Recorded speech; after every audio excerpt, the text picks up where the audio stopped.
Olá, pessoal. Vamos a mais um encontro no nosso estudo sobre o catecismo e hoje passaremos pelos parágrafos, do 683 ao 747 e vamos considerar especialmente o capítulo terceiro que trata sobre o Espírito Santo, né? Iniciamos essa parte sobre o Espírito Santo e nada mais justo do que invocarmos as luzes desse mesmo Espírito. Em nome do Pai, do Filho e do Espírito Santo.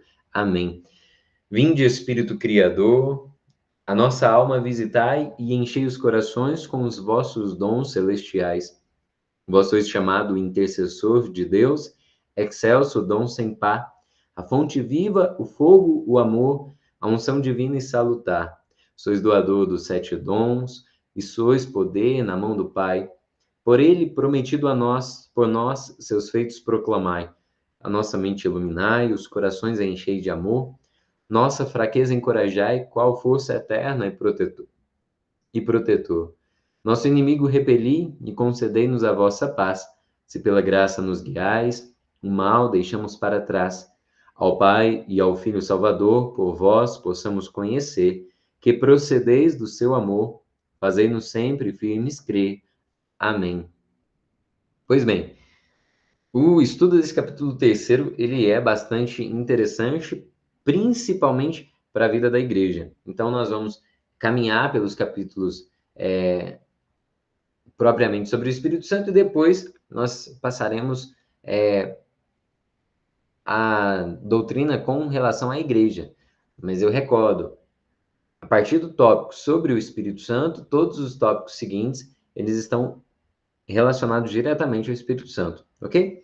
Então vamos ao nosso estudo. Parágrafo 683. A respeito da centralidade da vida espiritual com relação ao Espírito Santo, ou seja, se nós reconhecemos Jesus como o Senhor, é pelo Espírito Santo, isso na primeira carta de São Paulo a Coríntios, aos Coríntios, escrita por volta do ano 56. Ou seja, a fé na pessoa e na divindade do Espírito Santo já existe nas Escrituras, já existe no início do cristianismo, ok? Se nós reconhecemos Jesus como Senhor, é no Espírito Santo. Se reconhecemos a Deus como Pai, é no Espírito Santo, Gálatas 4:6.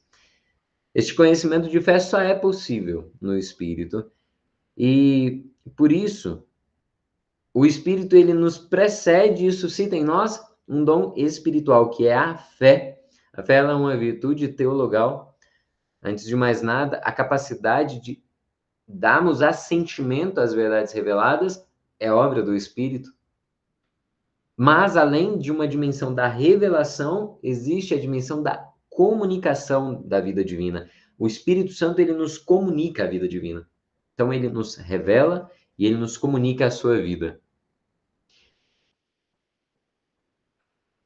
É interessante essa citação que aparece no fim do parágrafo 683. O batismo, ele nos concede a graça de um novo nascimento em Deus Pai por meio do seu Filho no Espírito. Ou seja, um nascimento em Deus Pai pelo Filho no Espírito. A experiência batismal ela envolve, toda a Trindade.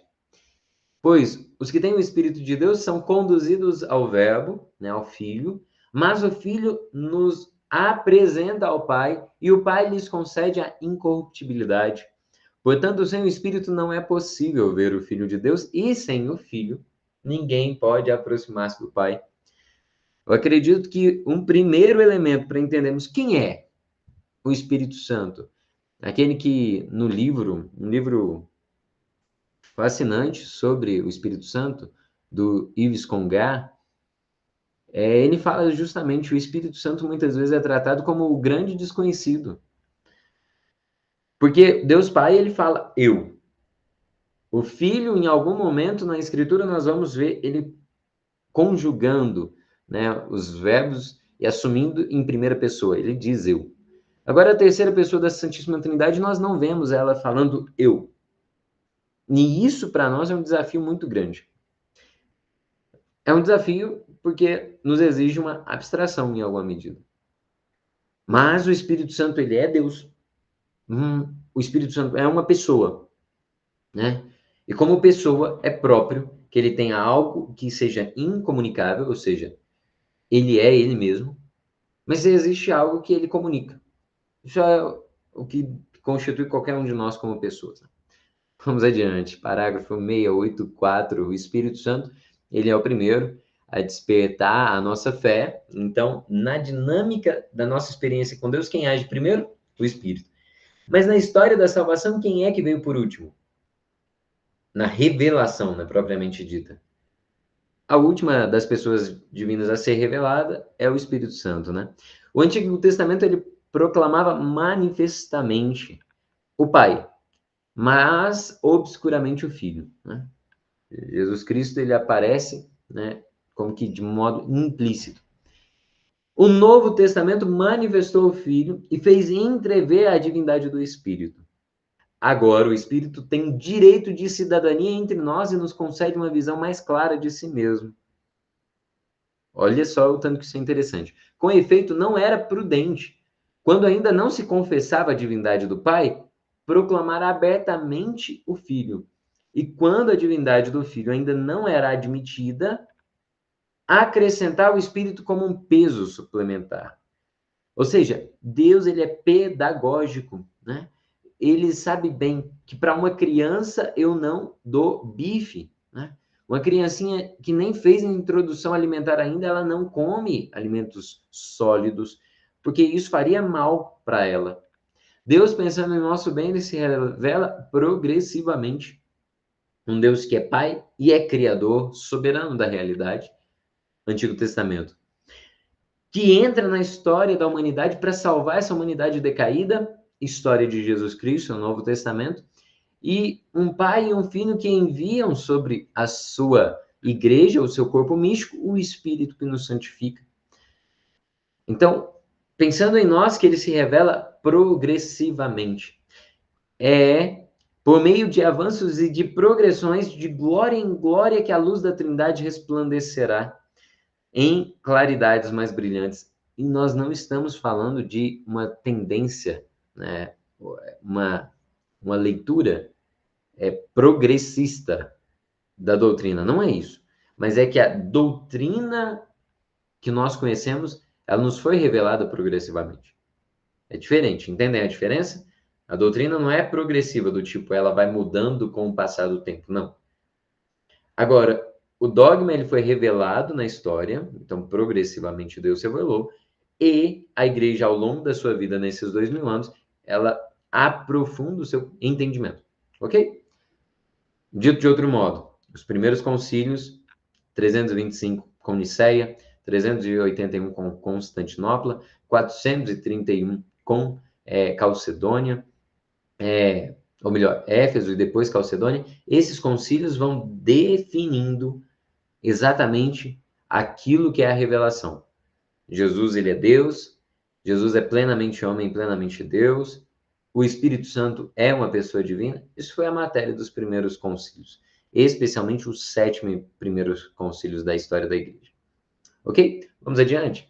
Parágrafo 685. Crer no Espírito Santo é professar que ele é uma pessoa da Santíssima Trindade, da mesma substância do Pai e do Filho. Como que isso aparece no credo niceno-constantinopolitano? Nós cremos no Espírito Santo, Senhor que dá vida e procede do Pai e do Filho, e com o Pai e o Filho é adorado e glorificado. Se ele é adorado, se ele é glorificado, é porque ele é da mesma substância de Deus, consubstancial, ou seja, ele é Deus. Nisso, nós vamos entender, inclusive, que Deus Pai, ele permanece em luz inacessível. No entanto, Santo Irineu, ele vai dizer que Deus Pai, ele age na história humana e na história da criação com duas mãos. As duas mãos do Pai são o Filho e o Espírito Santo. Ok? Vamos adiante. 686. Até a consumação do plano de salvação, o Espírito Santo, ele é um motor, né? E nós já estamos nos últimos tempos. Curioso, né? O tempo da igreja são exatamente esses últimos tempos, porque foram inaugurados na encarnação do Filho e é manifestado por meio do Espírito Santo, né? Então, é interessante que este projeto divino, realizado em Cristo, o primogênito e cabeça da nova criação, poderá tomar corpo na humanidade por meio do Espírito difundido. Ou seja, a igreja, a comunhão dos santos, a remissão dos pecados, a ressurreição da carne e a vida eterna, que são os tópicos que eu dizia subsequentes à crença no Espírito Santo, são intimamente relacionados à ação do Espírito Santo na igreja. Ok? Agora nós podemos, então, adentrar ao artigo 8º, né? Agora especificamente sobre o Espírito Santo, depois o artigo 9º especificamente sobre a igreja, ok? Sobre a igreja ficará para o nosso próximo encontro. Vamos lá. Ninguém conhece, né? O que está em Deus, ninguém o conhece, senão o Espírito de Deus. Ora, seu Espírito que o revela e nos permite conhecer o Cristo, seu verbo, a sua palavra viva. Mas ele não se revela a si mesmo. Nós só conhecemos no momento em que nos revela o verbo e nos dispõe a acolhê-lo na fé.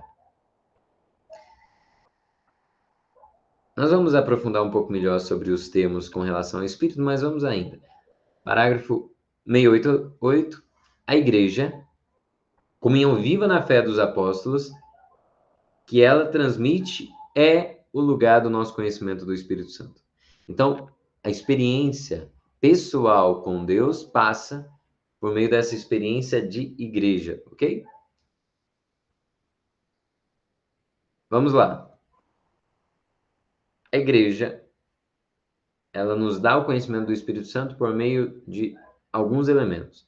Nas escrituras, inspiradas por ele, na tradição, principalmente lá na patrística, por meio do magistério da igreja, que é assistida, ou seja, é conduzida pelo Espírito Divino, por meio da liturgia sacramental, em que, através de palavras e símbolos, o Espírito Santo ele cria em nós as feições de Cristo, toda a liturgia sacramental, batismo, crisma, por meio da reconciliação, da unção dos enfermos, da ordenação sacerdotal ou do matrimônio.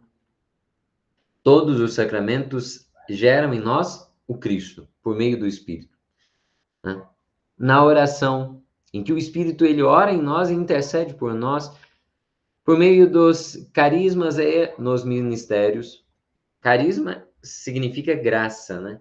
Toda a expressão ministerial ou carismática diz respeito a uma ação do Espírito em nós. É uma obra divina. A igreja ela é composta dessas duas dimensões, de uma dimensão carismática, ou seja, quem conduz a igreja é o Espírito Santo. Se eu não creio nisso, eu não creio na providência divina, porque um padre, seja ele como for, o poder de realizar um sacramento é obra do Espírito Santo, né? O ministério e o carisma, eles estão entranhados, né? Os sinais da vida apostólica e missionária, ou seja, a transmissão viva dessa fé de 2000 anos e a capacidade de testemunhar e de anunciar e de converter os corações, porque quem converte os corações é o Espírito Santo. O cristão, ele precisa anunciar. Quem verdadeiramente convence o coração, o apóstolo Paulo vai dizer, é o Espírito. E mais, o testemunho dos santos, ou seja, a santidade não é uma idolatria de homens e mulheres. O que nós conhecemos e reconhecemos nos santos é a ação de Deus. Ok? Vamos então à missão conjunta do Filho e do Espírito, porque eu dizia de Santo Irineu, que afirma que o Espírito e o Filho são como as duas mãos do Pai. E como que a gente chama isso? A gente tem aquela expressão, né, economia da salvação, ou seja, é o plano de Deus na história. Ou seja, falei de economia, eu não estou falando de dimensão financeira ou mercado econômico, eu estou falando de um plano de salvação. Porque economia vem de uma expressão oikonomene, né? Oikos, em grego, significa casa. Então, o pai, ele administra a casa. Então, isso é economia. E na economia, ele envia duas pessoas da Santíssima Trindade. Quem que ele envia primeiro? O Filho. E depois o Filho e o Pai nos enviam o Espírito. Vamos lá? Quando o Pai envia o seu verbo, ele envia sempre o seu sopro. Então, uma missão conjunta em que o Filho e o Espírito Santo são distintos, mas inseparáveis. Se algum dia alguém te questionar, você recorde essa expressão. As duas pessoas, elas são distintas, mas inseparáveis. E isso é a identidade íntima da Trindade. São três pessoas distintas, mas inseparáveis. Elas são cada uma pessoas únicas, individuais.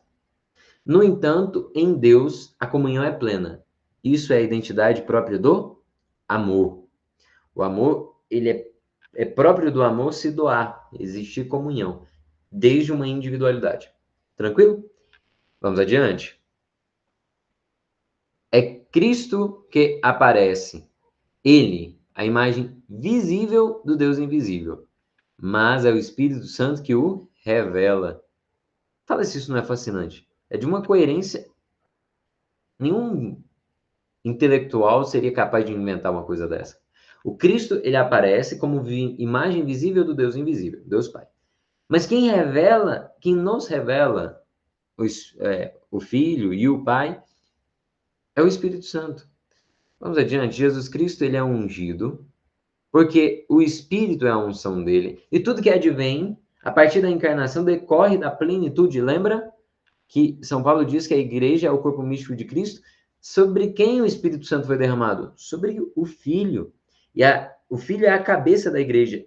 O óleo derramado, a unção derramada sobre o Cristo se estende sobre todo o corpo. Né? Vamos adiante. A missão do Espírito de adoção será unir os batizados, né, todos nós, a Cristo e fazê-los viver nele. Né? Inclusive, a noção de unção sugere que não existe nenhuma distância entre o Filho e o Espírito. Isso tudo é bastante claro, ok? Então, caminho. Tópico segundo, o nome e as denominações e os símbolos do Espírito. Primeiro, o nome próprio do Espírito Santo. O Catecismo vai afirmar que Espírito Santo é o nome próprio de quem? Da terceira pessoa da Santíssima Trindade. Problema. Deus Pai é por Espírito? É. O Verbo antes da encarnação era por Espírito? Sim. E os três não são santos? Sim. Então, o Espírito Santo, para nós, pareceria uma tautologia, né? É redundante. É mesmo que falar que 6 é meia dúzia. No entanto, o catecismo afirma: para nós não existe nenhuma dificuldade nem equívoco, porque quando falamos em Espírito Santo, nós sabemos que estamos falando da terceira pessoa da Santíssima Trindade. Ok? O termo que geralmente traduz espírito, né, no hebraico é ruá. O ruá, né, com esse R gutural, né, é o Espírito Santo. É aquele sopro, aquele ar que movimenta, que é dinâmico, que garante a vida, que foi inflado nas narinas daquele boneco que Deus havia modelado com suas duas mãos, né? Quando ele cria Adão. O Espírito, olha lá, Espírito e Santo são atributos divinos comuns às três pessoas, mas ao juntar os dois termos, a Escritura, a liturgia e a linguagem teológica designam a pessoa inefável do Espírito Santo. Pronto. Inefável, ou seja, ele não atribuiu para si nenhum nome. Por que é que nós chamamos de Espírito Santo? Porque a definição das pessoas da Trindade se dá por relação. Qual que é a relação da primeira com a segunda pessoa da Santíssima Trindade? Paternidade. Qual que é a relação da segunda pessoa da Santíssima Trindade com a primeira? Filiação. Tem o Pai e tem o Filho. E existe uma relação entre o Pai e o Espírito, e uma relação entre, ou melhor, uma relação do Pai e do Filho com relação ao Espírito. Ele é expirado. Eu não vou entrar nessa dinâmica porque nos tomaria tempo, mas isso é a doutrina, principalmente de Santo Tomás de Aquino, com relação às relações próprias da Santíssima Trindade, né? As pessoas e as relações. Mas vamos adiante. Agora, as denominações do Espírito Santo. São várias, como Paráclito, que geralmente é traduzido por Consolador ou Advogado, né? Sendo que Jesus é o primeiro Paráclito, ok? Geralmente nós acostumamos a falar só do Espírito Santo como Paráclito, mas Jesus ele afirma que enviaria um outro Paráclito. Então o primeiro é Jesus. E o Espírito Santo também, o outro Paráclito, né? Então vamos adiante, nos Atos dos Apóstolos nós temos expressões como, enfim, várias expressões, e aí eu falo todas elas, né? Espírito da promessa, Espírito de adoção, Espírito de Cristo, Espírito do Senhor, o Espírito de Deus ou o Espírito de glória. São termos que nós compreendemos claramente que seja o Espírito divino, né? Agora, os símbolos, né? A água, a unção, a pomba, o fogo, por que é que são tão numerosos, né? Vamos lá. A água é um elemento bastante marcante na vida da igreja, até porque é o primeiro dos sacramentos, é por meio da água, o batismo. Mas nós recebemos essa simbologia desde o Antigo Testamento, em que o Espírito pairava sobre as águas, mas principalmente no Novo Testamento, em que Cristo é a fonte da água viva, né? Vamos adiante, a unção. Observem, a unção é um dos elementos mais utilizados nos sacramentos. Lembra da crise? Ou melhor, no batismo a gente já tem duas unções. A unção com o óleo dos catecúmenos e a unção com o óleo do crisma. Novamente, esse óleo do crisma vai ser ungido agora na fronte, quando aquela pessoa for crismada. Ou seja, crismar é ser ungido. O sacerdote ele tem as mãos ungidas, né, para consagrar. O bispo ele vai ter a sua cabeça ungida. Então a unção é um símbolo próprio da configuração a Cristo, e a unção manifesta diretamente a divindade de Jesus, inclusive. Ou seja, a humanidade que o Filho assume, ela é totalmente ungida pelo Espírito. Por isso que a nossa humanidade pode ser ungida. Vamos adiante. É finalmente ele que ressuscita Jesus dentre os mortos. Então, constituído plenamente Cristo em sua humanidade vitoriosa da morte, Jesus difunde em profusão o Espírito Santo. Até os santos constituírem em sua união com a humanidade do Filho de Deus, ou seja, a nossa união com Cristo, um homem perfeito. Aquilo que Santo Agostinho chamava de Cristo total. O que é o Cristo total? A igreja, constituída da cabeça e de todos os membros. E o desejo de Deus é que a humanidade inteira seja una, que todos sejam um. A obra de integrar todos os membros em um mesmo corpo é a obra do Espírito. No nosso caso, é a obra da nossa alma, né? Nossa alma une os nossos membros. O Espírito une a diversidade dos cristãos. A diversidade dos cristãos, eu digo, de cada um dos batizados, né? Eu, você que me ouve, aí aonde você estiver, nós estamos unidos pelo Espírito. Agora, o fogo é um dos elementos mais clássicos na identificação da divindade. Isso não é só no cristianismo. Um dos elementos que mais sinaliza o Espírito Divino, inclusive, é o fogo, por essa dinamicidade, essa capacidade de transformar aquilo que toca, né? Inclusive, João Batista, ele prepara o caminho do Senhor nos recordando Elias. E Elias é alguém que tinha um espírito inflamado, né? Mas Cristo, ele vai ser anunciado como aquele que batiza no espírito e no fogo.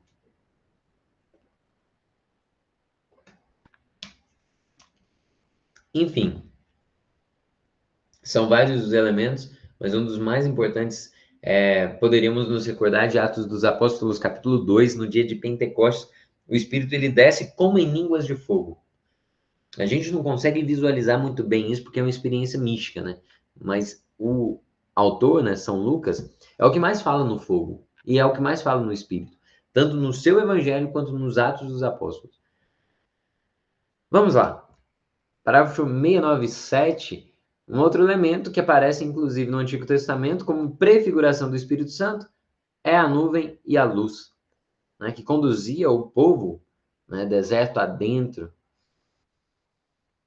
Mas ele também sinaliza Cristo na transfiguração, né, como a gente canta naquela canção. Então da nuvem luminosa dizia uma voz.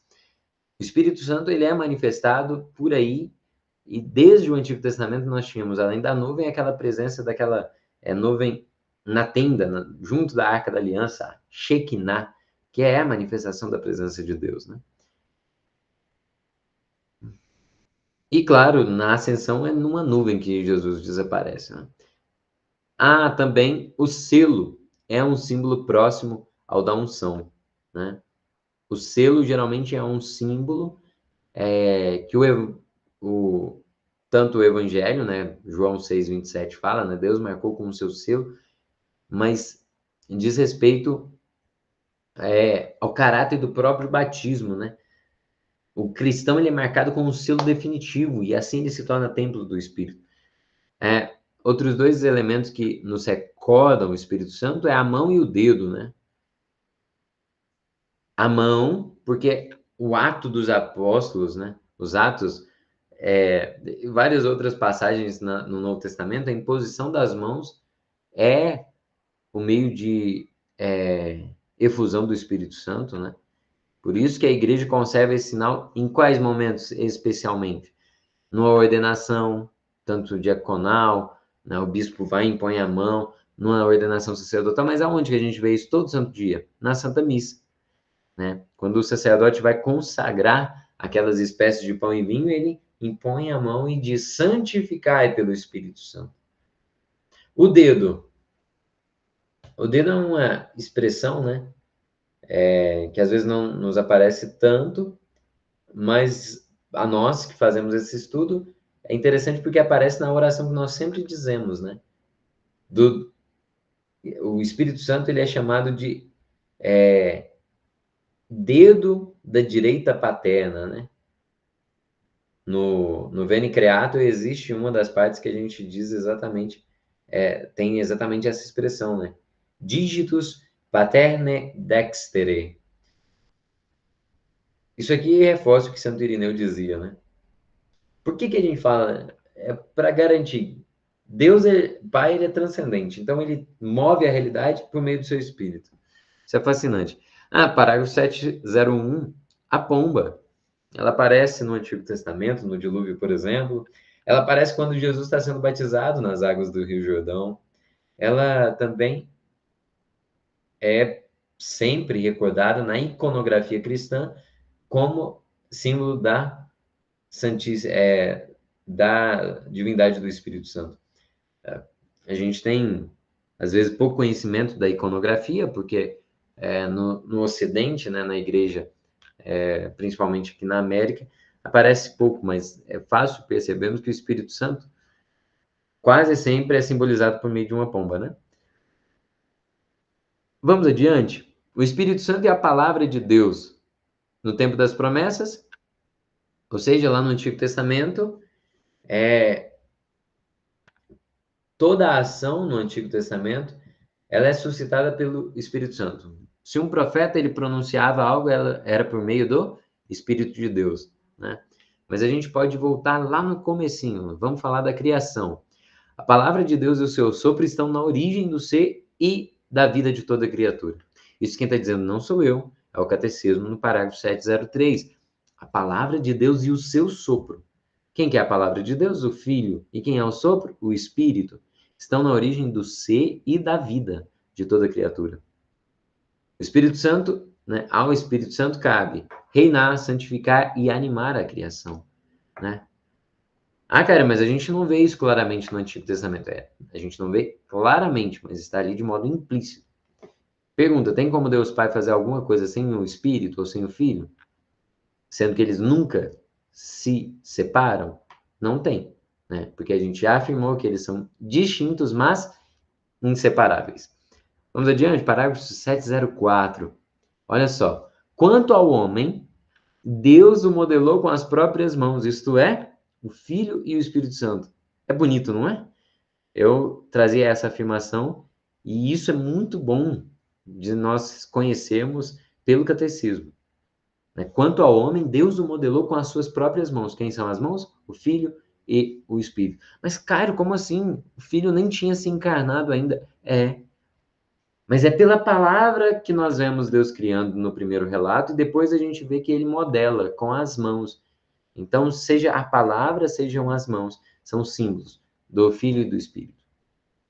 E ele imprimiu na carne modelada a sua própria forma, de modo que até o que fosse visível tivesse a forma divina. Deus criou o ser humano à sua imagem. A imagem e semelhança, mas a gente sabe. Vamos para o próximo parágrafo que o catecismo explica, né? Olha lá, o Espírito da Promessa, parágrafo 705, né? 705 diz: desfigurado pelo pecado e pela morte, o homem continua sendo o quê? Imago Dei, né? Imagem de Deus. E olha o que ele diz mais, a imagem do Filho. Lembra, alguém que explora isso bastante, eu já disse, né? Santo Irineu e Tertuliano, né? Deus, quando criava o ser humano, ele olhava para qual modelo? Para o Filho que haveria de se encarnar, né? Daquele limo da terra era criado o molde, a partir do molde do Filho que haveria de se encarnar. Então, Deus ele não pensa que o Filho vai se encarnar em forma humana depois de criar o primeiro homem. É o contrário, ele vendo que um dia Deus, Jesus, o Filho, se encarnaria em Jesus Cristo, prevendo a encarnação do Filho, Deus modelou o ser humano. Isso faz sentido para vocês? Dá para entender? Porque é o seguinte, eu estou querendo dizer que o plano de salvação e o plano de criação, os dois estão unidos. Isso aqui é muito sério, porque a gente fala, o ser humano ele foi criado à imagem de Deus. Se Deus não tivesse se encarnado, a gente ia pensar que isso é só no campo espiritual. O ser humano é criado à imagem de Deus porque a gente tem uma alma espiritual e Deus é por espírito. Não, o ser humano integralmente foi criado à imagem de Deus. Claro que na dimensão do espírito isso fica bem evidente, mas desde a nossa forma humana. Isso é difícil de entender porque eu não estou falando que Deus ele estivesse condicionado a um modelinho humano. Mas vocês entendem o que eu quero dizer quando eu falo em forma humana? Forma humana é mais do que só essa imagem. Se vocês encontram uma pessoa e ela não tem um braço, ela deixa de ser pessoa? Não, ela é pessoa humana, mesmo que esteja sem um braço. Porque a forma humana ela é mais do que o simples desenho, né? Se eu encontro uma pessoa gorda, uma pessoa magra, uma pessoa preta, uma pessoa branca, uma pessoa com 10 dedos ou com a mão diferente, o que faz ela ser pessoa é maior do que aquelas atribuições, beleza? Vamos lá. Espírito da promessa, né? Então fala aí sobre sermos feitos à imagem e semelhança. Só que olha só, a promessa feita a Abraão inaugura a economia da salvação. Lembra que eu falei disso? No fim da qual o próprio Filho assumirá a imagem e restaurará toda a humanidade na semelhança com o Pai, né? Então, como é que nós continuamos sendo imagem de Deus? Só que a gente perdeu a semelhança por conta do pecado, tá certo? E como que a gente volta a ser semelhante a Deus? Por meio de Jesus Cristo, que nos redimiu. Então, parágrafo 706, né? Contra tudo aquilo que os seres humanos poderiam esperar, Deus promete a Abraão uma descendência como fruto da fé e do poder do Espírito Santo. E aí essa descendência, ela seria, em última análise, a descendência de Cristo, né? A unidade dos filhos de Deus dispersos. Vamos lá. Agora, nas teofanias e na lei. Teofania são manifestações de Deus, né? Theo significa Deus e Phanos significa manifestar ou revelar, né? Vi a luz, né? fenômeno é aquilo que vem à luz, enfim. As teofanias são manifestações de Deus que iluminam o caminho da promessa, né? E são várias no Antigo Testamento. E é uma pedagogia. Mas então tem manifestações de Deus, mas tem algo muito curioso, que é a lei. São Paulo, no texto aos Gálatas, ele vai fazer um paralelo entre a lei e o Espírito Santo. A lei era como que um prelúdio do que haveria de ser o Espírito. É claro que é completamente diferente, porque a lei ela é meio estática, né? Enquanto o Espírito Santo vivifica. Aí São Paulo vai chegar no extremo de pôr eles em oposição, né? A letra mata, mas o Espírito vivifica.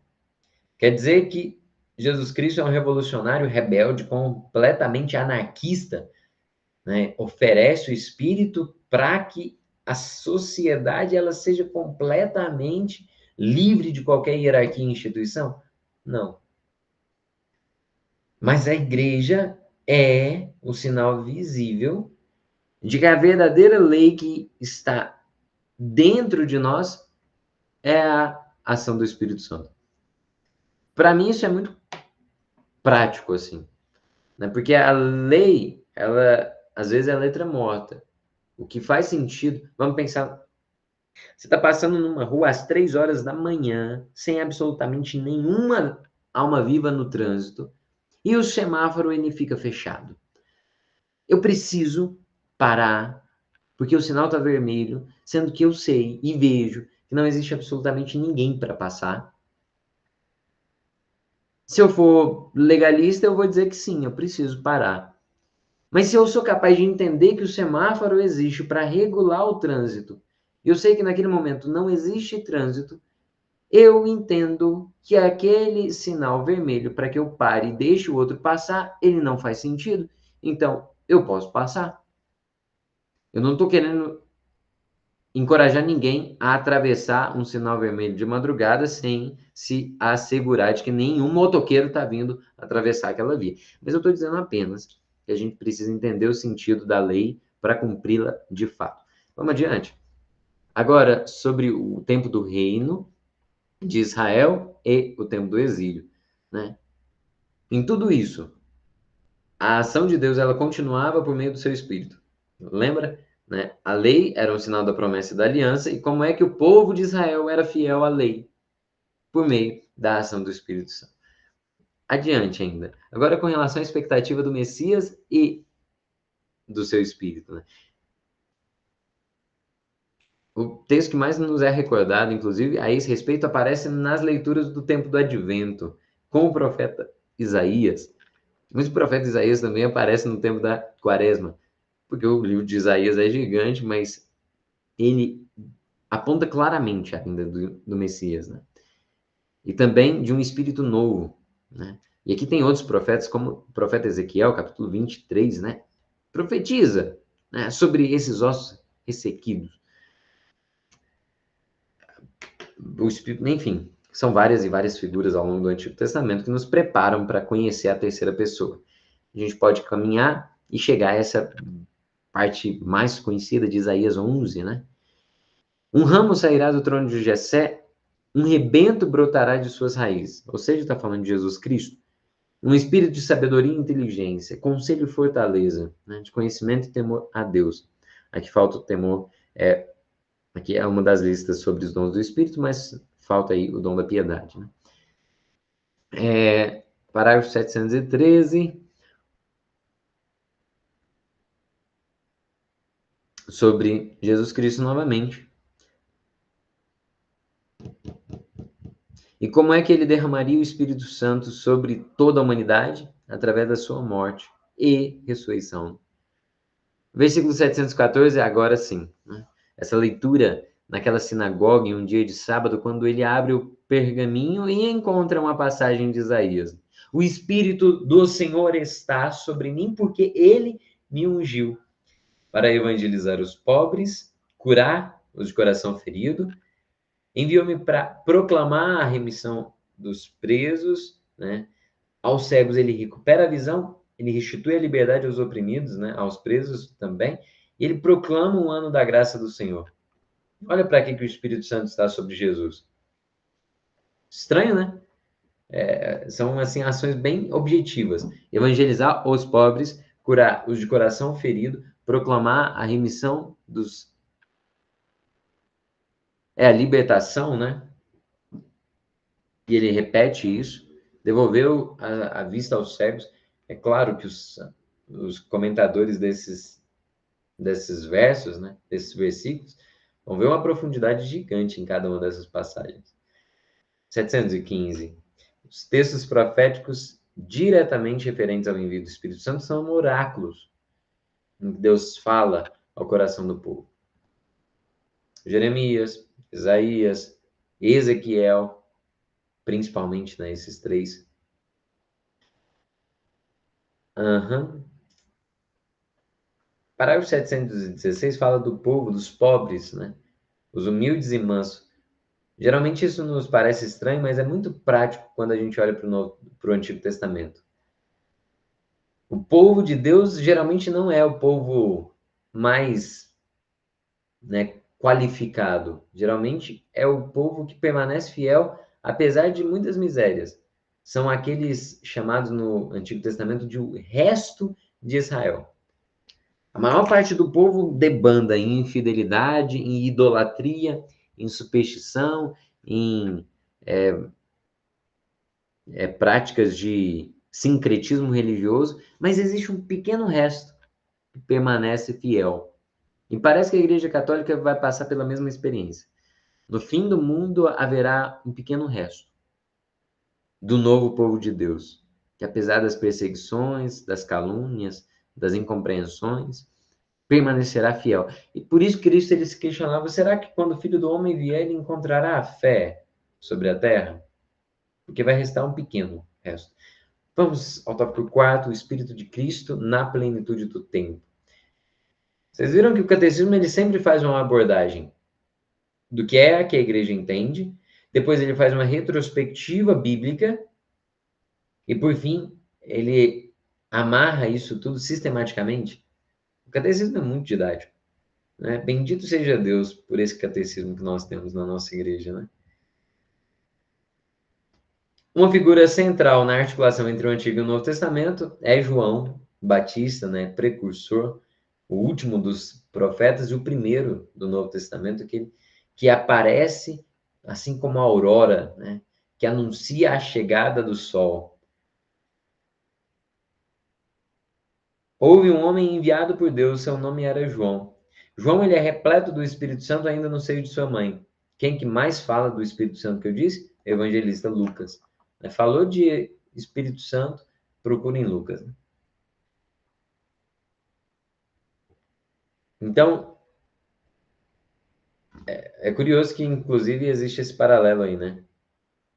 São Lucas, ele vai dizer que Maria ela vai visitar Santa Isabel. E, na prática, a visita de Maria a Santa Isabel é um símbolo da visita de Deus ao seu povo, né? Pela encarnação. 718, João, é esse Elias que deveria vir, né? Ele vai preparar para o Senhor um povo bem disposto. Por isso que é aplanar as veredas, preparar os caminhos, né? Aumentar no povo a expectativa do Messias. 719, João é mais do que um profeta, porque nele o Espírito Santo conclui a tarefa de falar pelos profetas.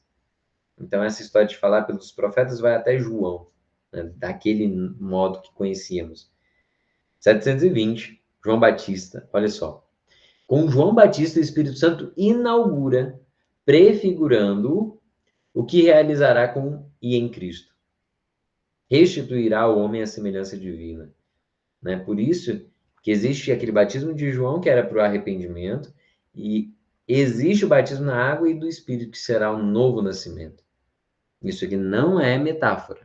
O batismo em Jesus Cristo nos assemelha à sua divindade, porque nós nascemos de novo. O que Jesus falou para Nicodemos? É necessário vos é nascer de novo. Deixa eu te fazer uma pergunta. Né? Meu irmão, minha irmã, você que está me escutando, você já nasceu de novo? Ficou conhecido, né, aquele termo por conta de um tipo de brinquedo, né, por assim dizer, daqueles bebês reborn, ou seja, renascidos, né? Nós é que fomos batizados que somos reborn, nós que somos renascidos na graça, né? Em Cristo nós fomos feitos novas criaturas, novamente, né, nos foi readquirida a semelhança com Deus. Agora sim parecemos verdadeiros filhos de Deus. Aqui é claro, o catecismo não poderia deixar de reservar um lugar privilegiado para aquela que ouviu do próprio anjo Gabriel. Alegra-te, né? Que haritomene, né? Cheia de graça, ou em latim, né?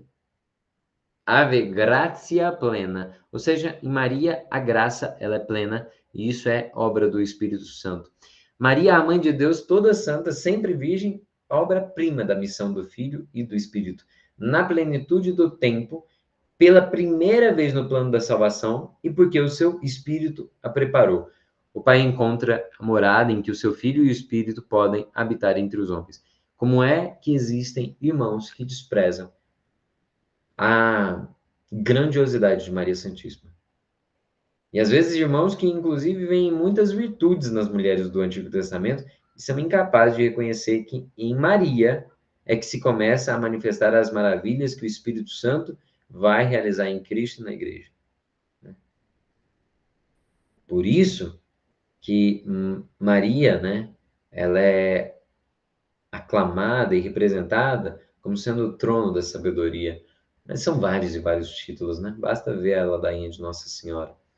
O Espírito Santo ele preparou Maria com a sua graça e por isso convinha que ela fosse cheia de graça, né? A mãe daquele que em quem habita corporalmente a plenitude da divindade, ou seja, a mãe de Jesus Cristo. Olha essa expressão, né? Em Jesus habita corporalmente a plenitude da divindade. Quem é que gerou corporalmente o Filho de Deus? Maria. Por que é que Maria é imaculada? Porque convinha que a mãe do Salvador fosse uma terra santa, na qual a ausência da graça, ou seja, essa mancha do pecado original, não aparecesse.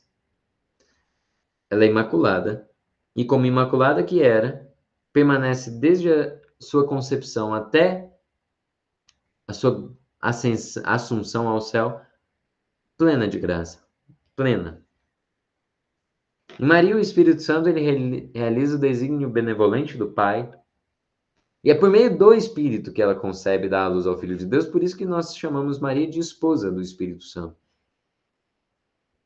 E, milagrosamente, a virgindade de Maria é transformada em fecundidade única, por meio da fé e do Espírito.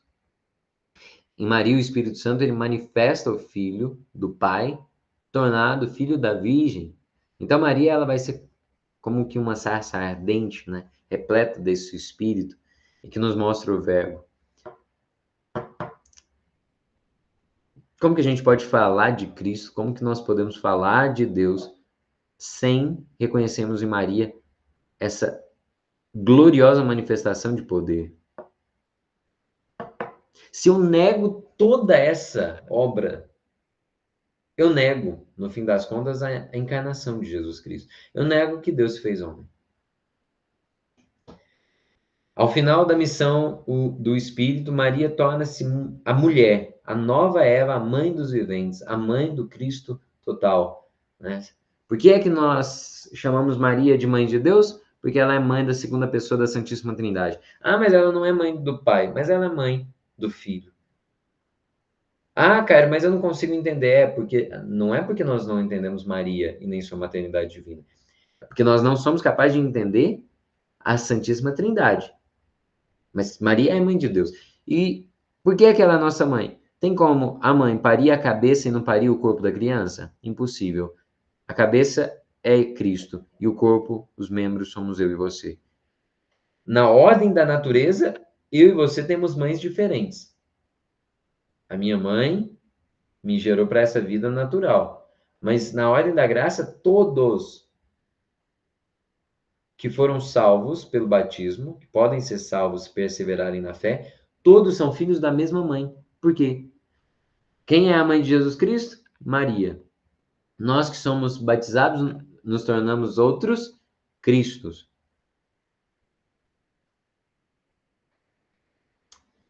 Eu não consigo falar e pensar sobre Nossa Senhora e não pensar na lástima que é existirem cristãos, mas que infelizmente não reconhecem Maria como mãe.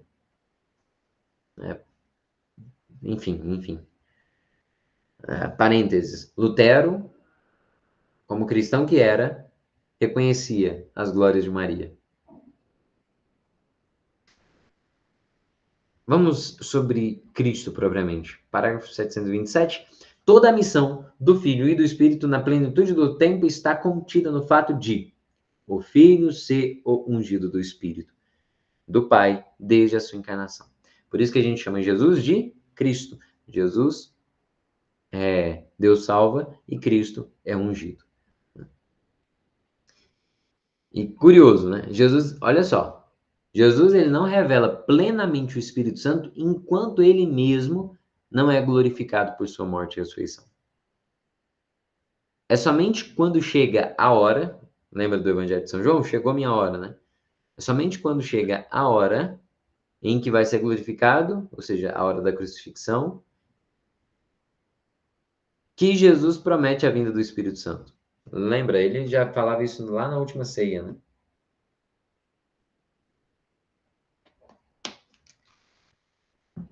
O Espírito Santo virá, nós o conheceremos, ele estará conosco para sempre, ele permanecerá conosco, ele nos ensinará tudo, nos lembrará de tudo. Existe uma vertente do protestantismo moderno, a corrente pentecostal ou neopentecostal, que intensifica a recordação do Espírito, mas às vezes de modo até distoante, né? Não apenas desequilibrado, mas no sentido que compromete a Trindade. Mas o Espírito Santo é quem conduz a vida da igreja nesses 2000 anos, né? Então chega a hora, e por isso, depois que ressuscita, nós temos no Evangelho, inclusive a leitura que aparece em Pentecostes, é daquele Pentecostes no Evangelho de João. João 20, 21. Como o Pai me enviou, eu também vos envio. E isso depois que ele tinha soprado sobre eles o Espírito. Quando que na Bíblia? Pentecostes, Atos 2. Mas já no Evangelho, João 20, 21, já começa a ação do Espírito Santo. Jesus já concede a eles o Espírito Santo. Soprando sobre eles, né, eles receberam o Espírito. Agora vamos ao último tópico desse nosso estudo, o Espírito e a Igreja nos últimos tempos, aí sim, Pentecostes, né? Quando nós recebemos a efusão do Espírito, né?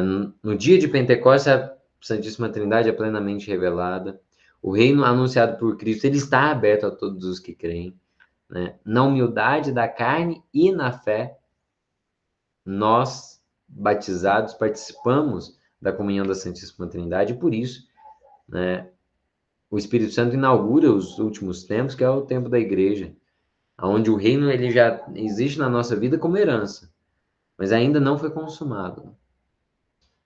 Então, o Espírito Santo, ele... Vamos pensar, eu gosto sempre de esclarecer isso, porque às vezes a gente fala dos 7 dons do Espírito Santo e esquece que o maior dom que Deus nos deu é propriamente o Espírito Santo. O Espírito Santo é o dom supremo, né? Deus é amor e o amor é o primeiro dom, né?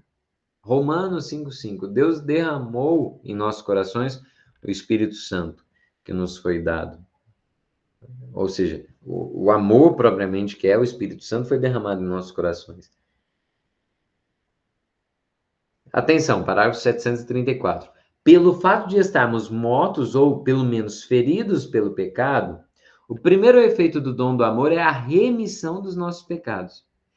É a comunhão do Espírito Santo que, na igreja, restitui aos batizados a semelhança divina perdida pelo pecado. Terceira vez, isso é recordado no nosso estudo de hoje, né? Sobre o Espírito, o batismo, a remissão dos pecados, a incorporação na igreja e o reestabelecimento da semelhança com Deus. Se isso não ficou claro, não vou falar mais hoje, né?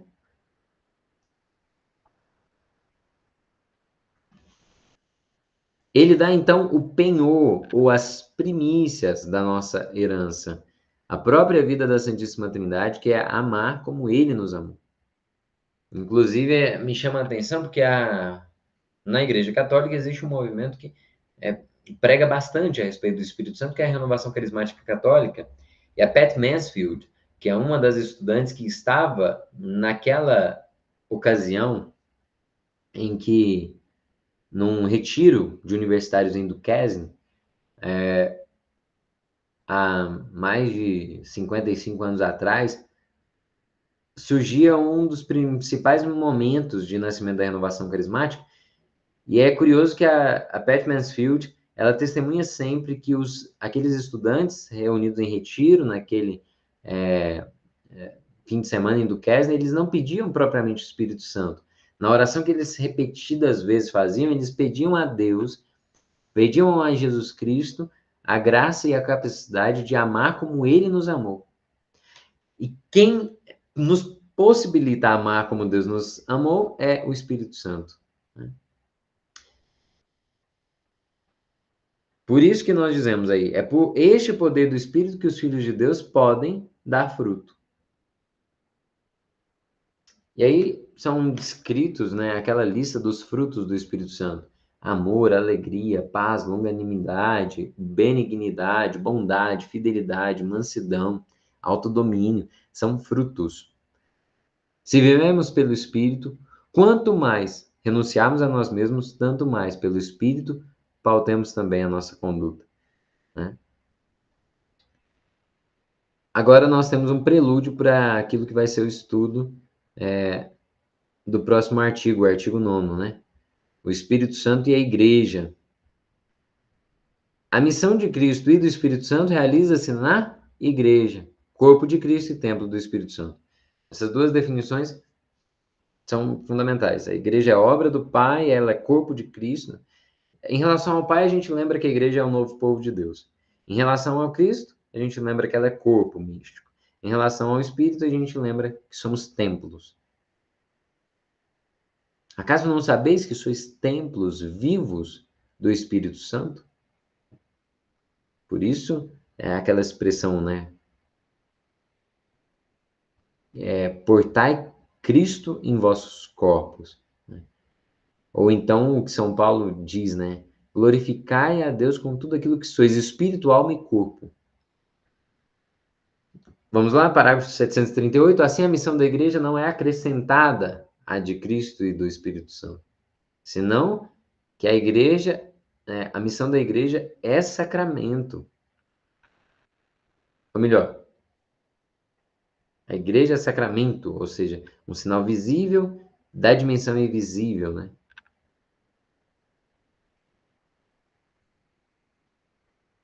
Sacramento é a expressão que a gente usa para falar de uma realidade que é visível, ou melhor, para falar de uma realidade invisível, mas que tem um sinal visível. A igreja é, no mundo, o sacramento universal de salvação. Vamos lá, uma das encíclicas mais importantes do Vaticano II, Lumen Gentium, a Constituição dogmática que fala sobre o que é a igreja, qual que é o entendimento dos padres conciliares sobre a igreja. E aí começa dizendo, a luz do mundo, né, a Lumen Gentium, luz dos povos, é quem? Cristo. Mas quem é que tem a missão de refletir a luz de Cristo para a humanidade? A igreja. É Cristo, a cabeça do corpo, que difunde em seus membros, né, a unção do Espírito Santo. E é pelos sacramentos da igreja que Cristo comunica aos membros do seu corpo os Espírito Santo e Santificador. Eu acredito que é isso, aqui a gente tem um resumo, mas é aquilo que nós acabávamos de estudar. E nós, então, podemos encerrar o nosso estudo por aqui. E no próximo encontro vamos aprofundar a compreensão sobre a identidade da igreja. Tá certo?